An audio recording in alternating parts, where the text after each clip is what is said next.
মাগো, এই টাকাগুলা রাখেন, আমার দুগা খাওন দেন, আপনার ঘরে রান্না করা খাওন দেন। চাচি, আপনার কাছে তো টাকা আছে, আপনি তো এই টাকা দিয়ে খাবারটা বাইরে থেকেও কিনে খেতে পারতেন। মাগো, ওই হোটেলে খাওন খাইলে আমি অসুস্থ হয়ে পড়ি। আচ্ছা চাচি, আপনার বক্সের মধ্যে মনে হচ্ছে খাবারও আছে, তা আপনি তো ওই খাবারটাই খেতে পারতেন। শুধু শুধু আমাকে টাকা দিচ্ছেন কেন খাবারের জন্য?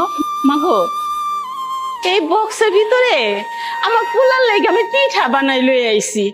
এই পিঠা যদি মামি খেয়ে ফেলায় তা আমার পোলাই খাইবো কি? এর লেগে মা আমি খাই নাই। আমার পোলার আমি সেই সকাল থেকে খুঁজে বেড়াইতেছি, এখনো তারে খুঁজে পাই নাই। খুঁজে পাচ্ছেন না মানে? আমার ছেলে কালকে আমার ফোন দিছিল। হ্যালো সাজিদ, কেমন আছিস বাবা? তুই তো মেলা দিন পর ফোন দিলি, তাও আবার তোর বাপের ফোন দিলি। তোর বাবা লাগে কথা কবি দিমু তোর বাবা রে? না মা, থাক, দরকার নেই। আমি এখন বাবার সঙ্গে কথা বলবো না। আসলে একটা কথা বলার জন্য ফোন দিলাম। সেটা হচ্ছে যে মা মা আমাকে আসলে অফিসের কাজের জন্য 3-4 বছর দেশের বাইরে থাকতে হবে। কিন্তু বাবা, যাওনির আগে একবার আমাগুলোকে দেখা করে যাবি না বাজান? মা আসলে আমার হাতে এখন অতটাও সময় নেই যে আমি গ্রামে যাব। সমস্যা নেই মা, তোমাদের সঙ্গে তো আমার ফোনে কথা হবেই। আর 3-4 বছর পর আমি যখন দেশে ফিরে আসবো তখন তো আমি গ্রামে যাবোই, তখন তো দেখা হয়ে যাবে যদি আল্লাহ বাঁচিয়ে রাখে তাহলে। আচ্ছা আচ্ছা, ঠিক আছে।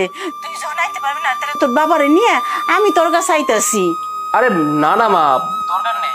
বাবা অসুস্থ মানুষ, বাবাকে দিয়ে এত কিছু করানোর কোনো দরকার নেই। একদম চিন্তা করো না মা, 3-4 বছরেরই তো ব্যাপার, দেখতে দেখতে চলে যাবে। আচ্ছা ঠিক আছে, আমি তোর আব্বারে লগে করে আনব না, আমি একাই আমু। তুই ঠিকানাটা পাঠাই দে, আমি ওই ঠিকানা অনুযায়ী তোর কাছে দেখা করতাম। আচ্ছা ঠিক আছে মা, আমি তোমাকে পাঠিয়ে দিব। রাখছি।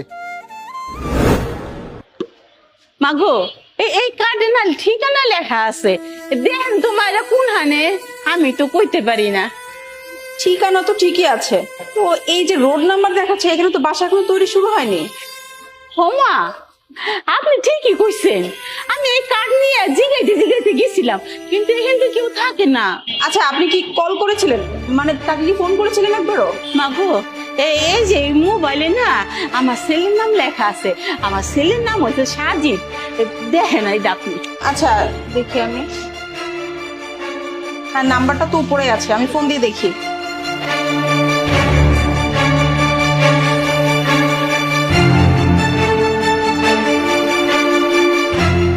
কিন্তু ফোন তো কেটে দিচ্ছে উনি। কি ব্যাপার নীলা, কার সাথে কথা বলছো?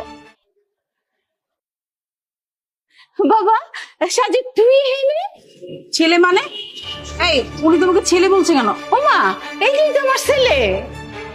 হ্যাঁ, উনি আমার মা। সাজিদ, এসব কি শুনছি আমি? আরে বাজান, তুই বিয়া করে ফেলেছস? আমাকে একটু কইলিও না, একবার জানানো প্রয়োজন মনে করলি না।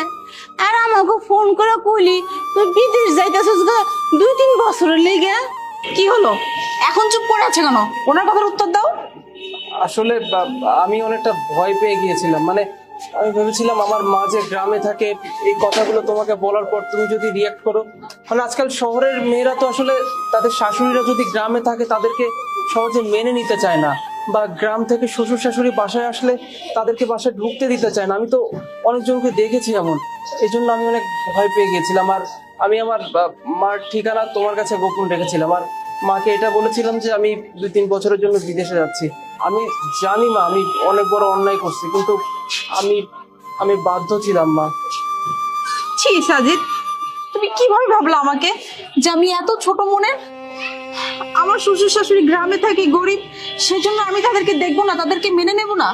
আর তুমি সেই কথা আমার কাছ থেকে গোপন করেছো। তুমি জানো তোমার বাবা মা, তোমার মা বিশেষ করে তোমাকে কত ভালোবাসে।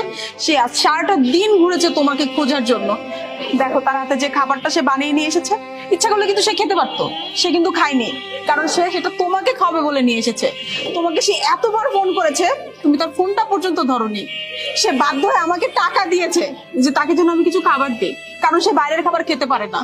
একটা ছেলে হয়ে তুমি এটা মার সাথে কিভাবে করতে পারলে?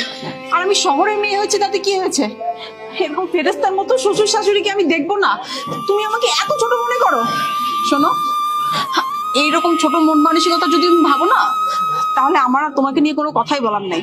তুমি তো নিজে নিজে সব সিদ্ধান্ত নিয়ে বসে আছো যে আমি কি ভাববো, আমি কি বলবো। আমাকে তো একবার বলোনি যে তোমার বাবা মা গ্রামে থাকে। তুমি বলেছো তোমার বাবা মাই নেই, আর এখন দেখছি এই কাহিনী। আর সাজিদ, আজকে তুমি যে কাজটা করেছো না, মোটেও ঠিক করনি। আর আন্টি, সরি মা, আপনি আজকের পর থেকে আমাদের সাথেই থাকবেন। আপনার ছেলের দিকে আপনাকে তাকাতে হবে না, আপনাকে আমি সেবা যত্ন করবো আর নিজের হাতে রান্না করে খাওয়াবো। এ নাও ধরো।